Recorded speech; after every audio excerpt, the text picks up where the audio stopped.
আটার মধ্যে ডিম দিয়ে চটজলদি স্বাস্থ্যকর দুর্দান্ত স্বাদের একটা রেসিপি আজ শেয়ার করব, যেটা নাকি বাচ্চাদের টিফিন হিসাবে যদি দেওয়া হয় একটাও কিন্তু ফিরে আসবে না।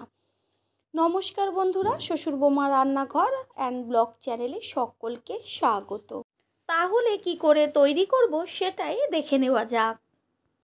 প্রথমেই এইখানে আমি একটা মাঝারি সাইজের বাটির 1 বাটি আটা নিয়েছি। এটা আপনারা চাইলে ময়দা দিয়েও করতে পারেন, তবে আটা কিন্তু বাচ্চা থেকে বড় সকলের শরীরের পক্ষেই স্বাস্থ্যকর। এইখানে একটা ডিম ভেঙে নিয়েছি, আর আটার পরিমাণ অনুযায়ী কিন্তু ডিম ব্যবহার করতে হবে। এবার ভেঙে নেওয়া ডিমটা আস্তে করে আটার উপরে দিয়ে দেব। সকালবেলা ব্যস্ততার মধ্যে কিন্তু অনেকক্ষণ সময় নিয়ে টিফিন বানানোর মতন সময় কিন্তু কারোরই থাকে না। এবার এর মধ্যে দিয়ে দেব পরিমাণ অনুযায়ী লবণ আর বড় চামচের 1/2 চা চামচ গোটা জিরে। সেই কারণেই একদম অল্প সময়ে কোনো রকম ঝামেলা ছাড়াই এই রেসিপিটা তৈরি করে ফেলতে পারেন। তারপর এর মধ্যে দিয়ে দেব কুচিয়ে নেওয়া লঙ্কা আর কুচিয়ে নেওয়া ধনেপাতা, দিয়ে দেব পেঁয়াজ। আপনারা চাইলে এখানে আপনাদের পছন্দ মতো যে কোনো সবজি ব্যবহার করতে পারেন। দিয়ে দিচ্ছি বড় চামচের 1/2 চা চামচ চাট মশলা। আর কিন্তু আমি কোনো কিছু এখানে ব্যবহার করব না। এবার সব কিছু একসাথে মিশিয়ে নেব। তারপরে একদম অল্প অল্প জল দিয়ে একটা ব্যাটার তৈরি করব। প্রথমেই কিন্তু একদম বেশি জল ব্যবহার করা যাবে না, ঠিক অল্প করে জল দেব। আবারও একটু ব্যাটারটা তৈরি করব, তারপরে আবারও যদি জল লাগে ঠিক সেইভাবে পরিমাণ অনুযায়ী ব্যবহার করতে হবে। পুরনো বন্ধুদের সবসময় আমাদের পাশে এইভাবে ভালোবেসে সাপোর্ট করার জন্য অনেক অনেক ভালোবাসা। আবারও অল্প করে জল দিয়ে ঠিক সেমভাবে গুলে নেব।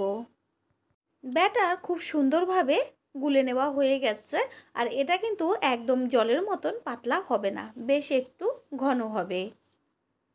ব্যাটার তৈরি হয়ে গেল। তারপর গ্যাসের ওভেনে একটা তাওয়া বসিয়ে তাওয়াটা ভালো করে গরম করে নেব। দিয়ে দেব একদম অল্প পরিমাণ সাদা তেল। এইখানে আমি 1 চা চামচ সাদা তেল ব্যবহার করেছি, আর এই 1 চা চামচ তেল দিয়েই মোটামুটি 3টে রুটি কিন্তু ভাজা হয়ে যাবে। এবার একটা ডুবো হাতায় করে কিছুটা ব্যাটার নিয়ে তারপরে তাওয়ার ওপর আস্তে করে গোল করে এক জায়গায় রেখে হাতার পেছনটা দিয়ে সুন্দর করে গোল করে গোলা রুটির মতন করে নিতে হবে। ব্যাটারটা দেওয়ার সময় কিন্তু গ্যাসের ফ্লেমটা একটু হাইতে রাখতে হবে, তারপর একদম লো ফ্লেম করে রুটিটাকে ভেজে নিতে হবে। আর যেহেতু ডিম দেওয়া রয়েছে সেই কারণে রুটিটা এত সুন্দর ফুলে উঠবে আর জালিদার হবে। নিচের অংশটা সামান্য একটু লালচে ভাব হলে উল্টে দিতে হবে ওপরের পিঠটা হবার জন্য। ঠিক এইভাবে এপিট ওপিট করে গোলা রুটির মতন সুন্দর করে ভেজে নেব। নতুন বন্ধুদের আমাদের চ্যানেল ভিজিট করার জন্য অনেক অনেক ভালোবাসা। আমাদের রেসিপিগুলো যদি ভালো লেগে থাকে সাবস্ক্রাইব করে দেওয়ার অনুরোধ রইল, ও পাশে থাকা বেল আইকনে ক্লিক করলে পরবর্তী ভিডিওগুলো সবার আগে আপনাদের কাছে পৌঁছে যাবে।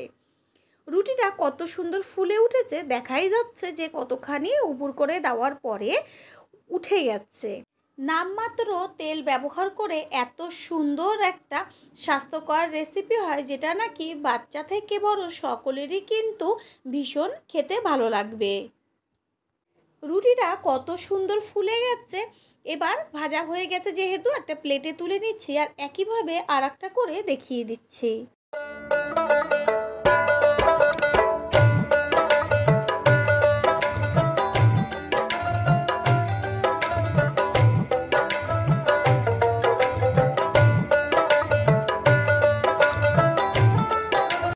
সেমভাবে আর একটা কিন্তু বেশ লাল লাল করে ভেজে নিয়েছি।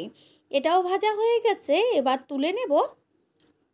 প্রথমবার যে তেল ব্যবহার করেছিলাম আর কিন্তু এটা ভাজার সময় আমি কোনো রকম তেল ব্যবহার করিনি, একদম নামমাত্র তেল দিয়ে দেখাই যাচ্ছে যে কত সুন্দর রুটিগুলো তৈরি হয়ে গেল।